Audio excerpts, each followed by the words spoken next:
नमस्कार, रफ्तार मीडिया में आपका स्वागत है। आपके साथ मैं रीना झा बालियान। खबरों का रुख करेंगे, लेकिन उससे पहले एक नजर डालते हैं इस वक्त की हेडलाइंस पर। धरौली आपदा के रेस्क्यू अभियान में खराब मौसम बन रहा बाधा। अभी तक 1200 से ज्यादा लोगों को सुरक्षित निकाला। नौजवानों समेत 42 लोग लापता, तलाश जारी। सीएम धामी लगातार कर रहे धराली में राहत कार्यों की मॉनिटरिंग। बेली ब्रिज निर्माण से जताई बचाव कार्यों में तेजी आने की उम्मीद। सड़क मार्ग को दुरुस्त करना अब भी चुनौती। लगातार जारी बारिश ने देहरादून को डराया। शहर से गुजरने वाली नदियां और नाले उफनाए। निचले इलाकों में बने इलाकों में घुसा पानी।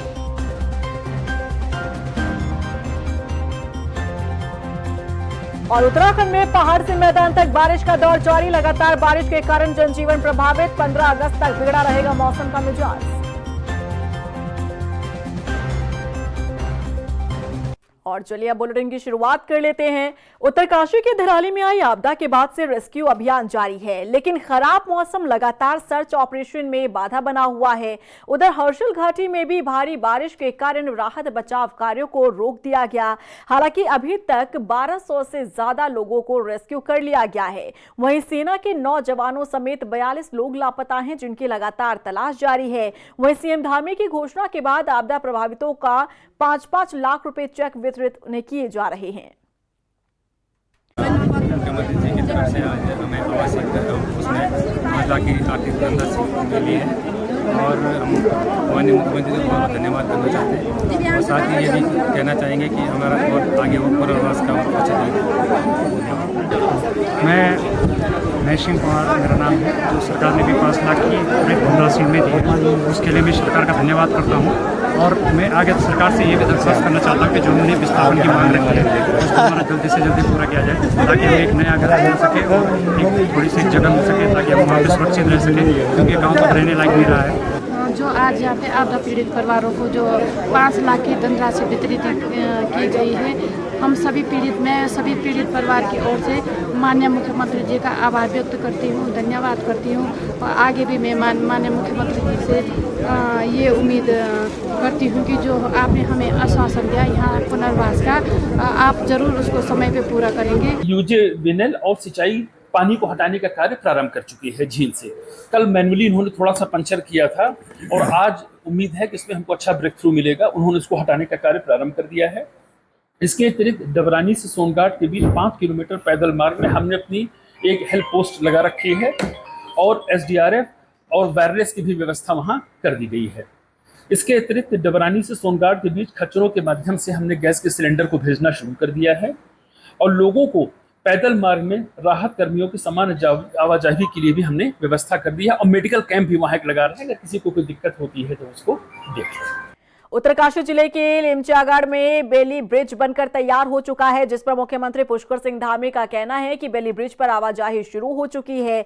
अब जल्द से जल्द रेस्क्यू ऑपरेशन के लिए मौके पर भारी मशीनरी पहुंचाई जाएगी। इसके साथ ही सीएम धामी ने कहा कि रोड कनेक्टिविटी के लिए भी क्षतिग्रस्त रास्तों को खोलने का काम जारी है। देखिए, बिजली पहले ही रिस्टोर हो गई है, मोबाइल नेटवर्क वहाँ पर चालू हो गया है।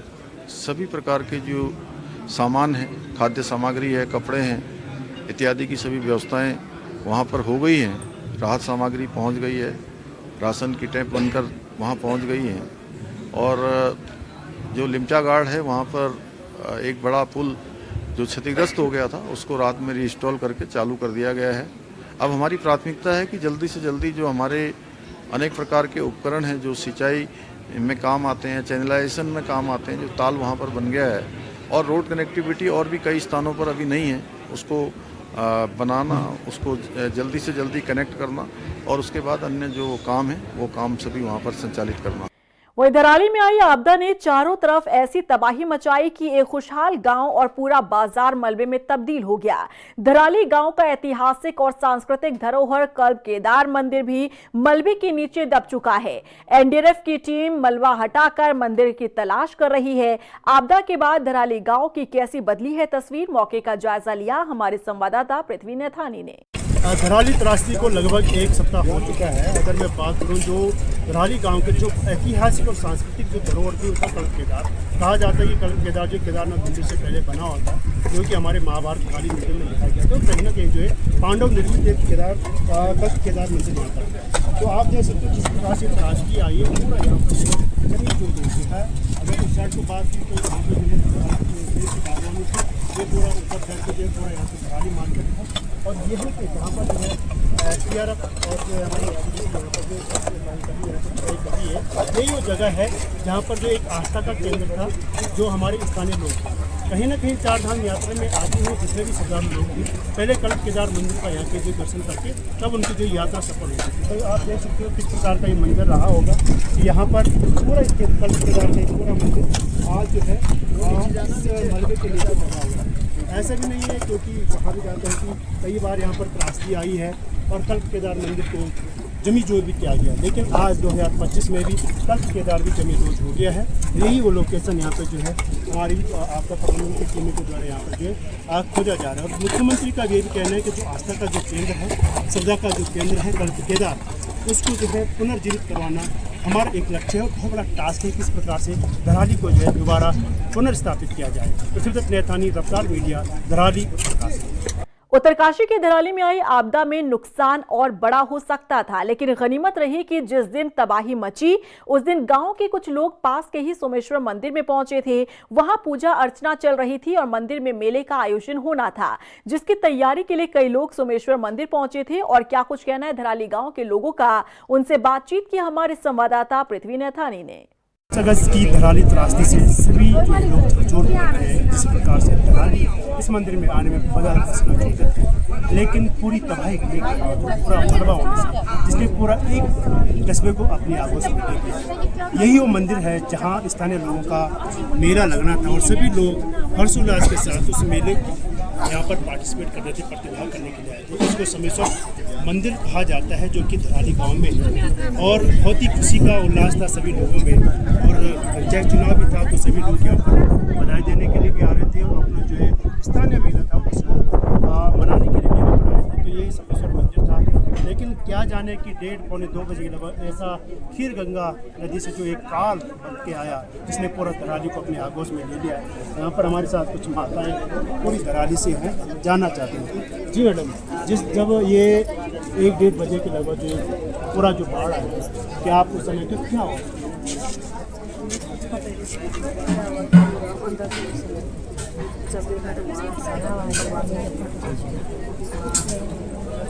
मेला भी था उस दिन, तो सभी लोग आए होंगे। आपके घर से कोई सदस्य लोग? सब ठीक, सब यही है। एक और माता जी, माता जी आप थे उस समय? क्या क्या हुआ उसमें? जो मंजर आपने देखा, जो मंजर था वो क्या था उस समय?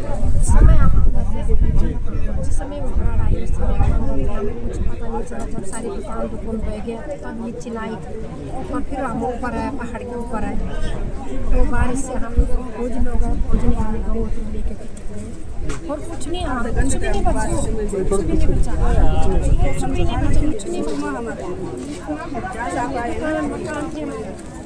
यही चाहते। और माता जी जो ये मंजर आया इसमें पूरा धराली गांव को अपनी आगोश में, ऐसा भयावह स्थिति आपने कभी देखी नहीं, लेकिन क्या देखा आपने?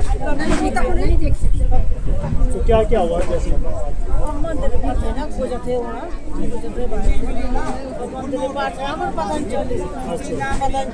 लोकोपिट जो सिटी थे बजने लगे, सुनाई दिया आपको?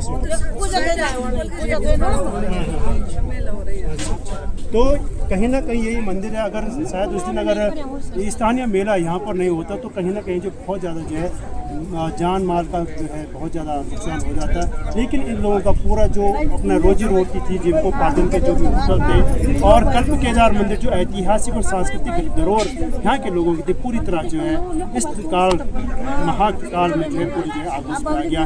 पूरा जो है पूरे मंजर देखने था और बहुत ही ज़्यादा भयावह स्थिति थी। पृथ्वीदत्त नैथानी, रफ्तार मीडिया, धराली।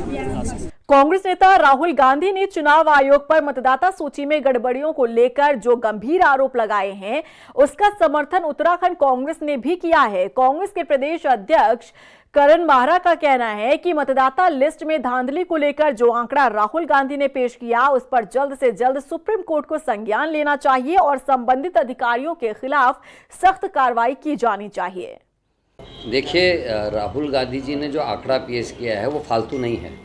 उन्होंने आपके सामने वोटर लिस्ट भी रखी हैं, कैसे एक एक आदमी के 5-5 जगह नाम है, वोटर लिस्ट में फ़ोटोज़ नहीं हैं, किस तरीके से फॉर्म 6 का गलत इस्तेमाल किया गया है, किस तरीके से 5 महीने में इतने वोटर जुड़ गए जितने 5 साल में नहीं जुड़े हैं, फेक वोटर्स कैसे कैसे, और एक ही वोटर 3-3, 4-4 राज्यों में वोटर है।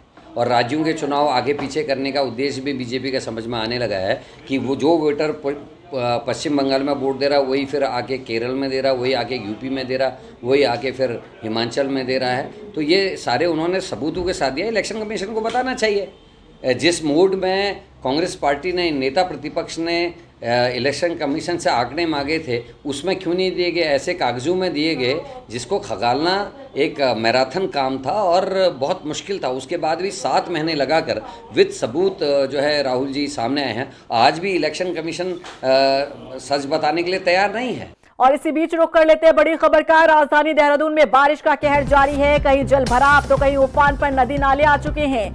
मालदेवता में बारिश ने कहर बरपाया है। बता दें कि भारी बारिश से सोंग नदी उफनाई हुई है। बिंदाल और रत्ना नदी में भी उफान आया है। नदी किनारे बसी मलिन बस्ती में भी पानी घुस आया है। ससधारा स्थित IT पार्क में भी जल भराव हुआ है। लगातार बारिश से जनजीवन अस्त व्यस्त है। वहीं राजधानी देहरादून में SSP अजय सिंह ने भारी बारिश के बीच मोर्चा संभाला है। SSP ने शहर में नदी नालों से सटे इलाकों का जायजा लिया और इस दौरान उन्होंने नेहरू कॉलोनी क्षेत्र में नदी का पुश्ता ढहने से क्षतिग्रस्त हुए मकानों का भी निरीक्षण किया। SSP ने प्रभावित लोगों को सुरक्षित स्थानों में शिफ्ट करने के निर्देश दिए। साथ ही नदी नालों के किनारे रहने वाले लोगों को सावधानी बरतने के लिए कहा है।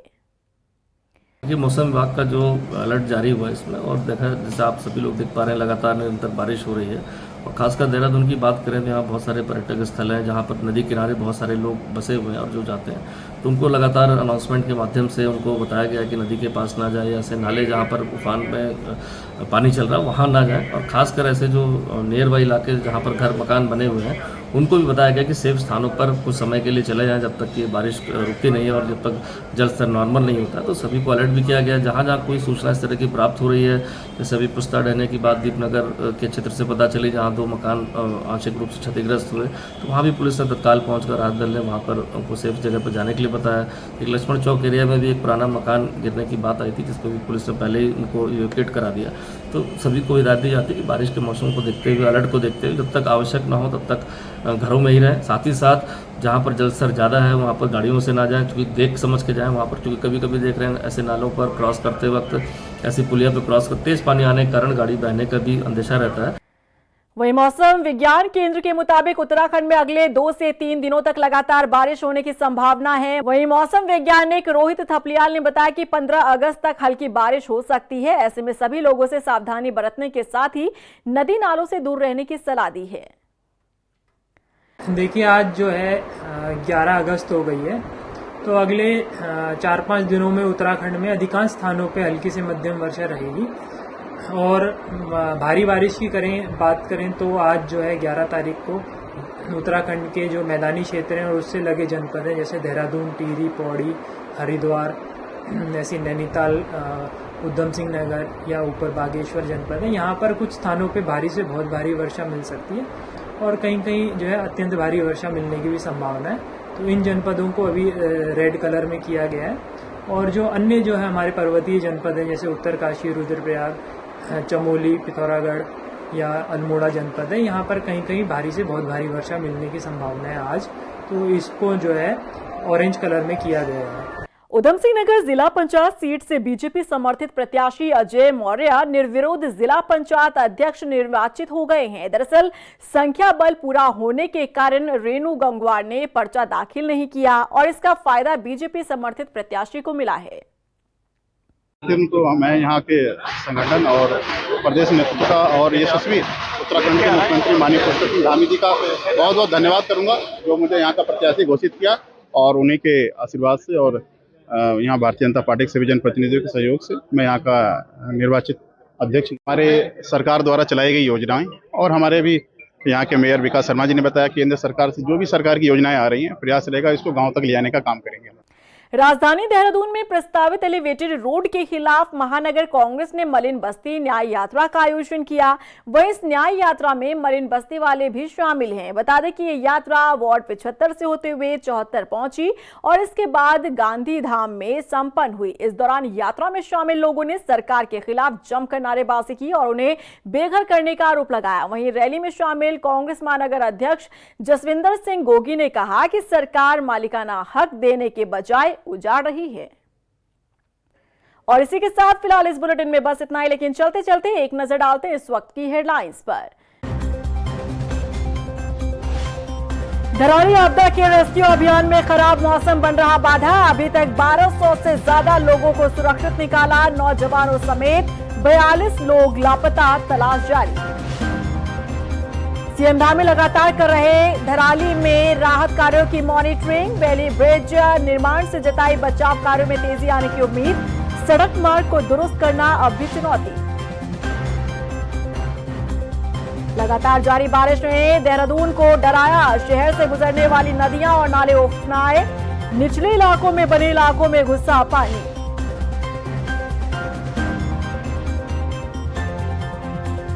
और उत्तराखंड में पहाड़ से मैदान तक बारिश का दौर जारी। लगातार बारिश के कारण जनजीवन प्रभावित। 15 अगस्त तक बिगड़ा रहेगा मौसम का मिजाज।